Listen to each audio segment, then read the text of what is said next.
കൂട്ടിലടച്ച തത്തയാണെന്ന പലകുറി ആവർത്തിച്ച supreme കോടതി ഇപ്പോൾ പക്ഷേ ആ തത്തയെ തിരികെ കൂട്ടിലാക്കുവാനുള്ള ശ്രമമാണ് നടത്തുന്നത്. പ്രതിപക്ഷ പാർട്ടികളുടെ വീടുകളിലും ഓഫീസുകളിലും റെയ്ഡ് നടത്തുന്ന നടപടിയെ പലകുറി വിമർശിച്ചിട്ടുള്ള അതേ സുപ്രീം കോടതി ഇഡിക്ക് അവസാനവട്ട മുന്നറിയിപ്പും നൽകി കഴിഞ്ഞു. BJP സർക്കാരിന്റെ മറവിൽ രാജ്യത്ത് എന്തും ചെയ്യാമെന്ന ധാർഷ്ട്യത്തിലാണ് കേന്ദ്ര അന്വേഷണ ഏജൻസികൾ പ്രതിപക്ഷ പാർട്ടികളെയും നേതാക്കന്മാരെയും ഉന്നം വെച്ചത്. ഇതിൽ തന്നെ പ്രത്യേകിച്ച് എൻഫോഴ്സ്മെന്റ് ഡയറക്ടറേറ്റ് എന്ന EDയാണ് ഏറ്റവും അധികമായിട്ട് നേതാക്കളെ ലക്ഷ്യം വെക്കുന്നത്. ഇത് പലകുറി തിരിച്ചറിഞ്ഞ സുപ്രീം കോടതി ഇതാദ്യമായിട്ടൊന്നുമല്ല താക്കീതുമായി രംഗത്ത് വരുന്നത്. രാഹുൽ ഗാന്ധി അടക്കമുള്ള പ്രതിപക്ഷത്തെ പ്രധാന നേതാക്കന്മാർക്കെതിരെ നിരവധി കേസുകളാണ് ഇന്ന് ED കൈകാര്യം ചെയ്യുന്നത്. നിയമത്തിന്റെ നൂലാമാലകൾ വിദഗ്ധമായി ഉപയോഗിച്ച് ED വീണ്ടും പ്രതിപക്ഷ പാർട്ടികളുടെ ഓഫീസുകളിലും നേതാക്കന്മാരുടെ വീടുകളിലും വട്ടമിട്ട് പറക്കുമ്പോഴാണ് അവസാനവട്ട മുന്നറിയിപ്പുമായി പരമോന്നത നീതിപീഠം തന്നെ രംഗത്തേക്ക് വരുന്നത്. അതേസമയം സുപ്രീം കോടതി വിലക്കിയത് കൊണ്ടൊന്നും നന്നാവാൻ ED ഒരുക്കമല്ല.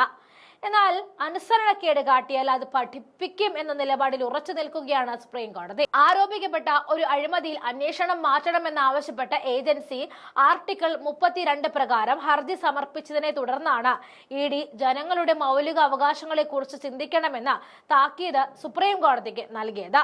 നാഗരിക് അപൂർവി നിഗം കേസിന്റെ അന്വേഷണം ഛത്തീസ്ഗഡിൽ നിന്നും ന്യൂഡൽഹിയിലേക്ക് മാറ്റണമെന്ന് ED ആവശ്യപ്പെട്ടിരുന്നു. ഇതാണ് സുപ്രീം കോടതി വീണ്ടും കലിപ്പിലാക്കിയ ഘടകം. മൗലിക അവകാശങ്ങൾ നേടിയെടുക്കുന്ന കാര്യത്തിലായിരുന്നു സുപ്രീം കോടതി ചൂടായത്. എന്നാൽ EDക്ക് മൗലിക അവകാശങ്ങളുണ്ട് എന്ന കേന്ദ്ര സർക്കാരിന്റെ അഭിഭാഷകൻ പറഞ്ഞതോടുകൂടി കേട്ടപ്പോഴാണ് സുപ്രീം കോടതി ചാടിയിറങ്ങിയത്. EDക്ക് മൗലിക അവകാശങ്ങൾ ഉണ്ടെങ്കിൽ അത് ജനങ്ങളുടെ മൗലിക അവകാശങ്ങളെ കുറിച്ചും ചിന്തിക്കണമെന്ന് കൂടി കോടതി പറഞ്ഞതോടെ ഹർജി പിൻവലിച്ച് ED തടി തപ്പി. പ്രതിപക്ഷ നേതാക്കളെ ലക്ഷ്യം വെക്കാൻ സർക്കാർ എൻഫോഴ്സ്മെന്റ് ഡയറക്ടറേറ്റ് പോലെയുള്ള ഏജൻസികളെ ഉപയോഗിക്കുന്നുണ്ടെന്നും ഇത് മൗലിക അവകാശങ്ങൾ ലംഘിക്കുന്നതാണെന്നും പ്രതിപക്ഷ പാർട്ടികൾ ആരോപിച്ച സാഹചര്യത്തിലാണ് സുപ്രീം കോടതിയുടെ പരാമർശം വന്നത്. നാഷണൽ ഹെറാൾഡ് കേസിൽ സോണിയാഗാന്ധിയെയും രാഹുൽ ഗാന്ധിയെയും പൂട്ടുവാനുള്ള വഴികൾ ED ഒരുക്കി വെച്ചതാണ്. ബീഹാർ തെരഞ്ഞെടുപ്പിൽ നിന്നും രാഹുൽ ഗാന്ധിയെ മാറ്റി നിർത്തുവാനുള്ള നീക്കമായിരുന്നു EDയിൽ നിന്നും ഉണ്ടാകുന്നത് എന്ന ആക്ഷേപവും ശക്തമായിരുന്നു. എന്തായാലും പരമോന്നത നീതിപീഠം ഇടപെട്ടതോടെ ബീഹാറിൽ ഇനി രാഹുൽ ഗാന്ധിക്ക് EDയെ ഭയപ്പെടാതെ തിരഞ്ഞെടുപ്പ് പോരാട്ട ചൂടിലേക്ക് ഇറങ്ങാൻ കഴിയും.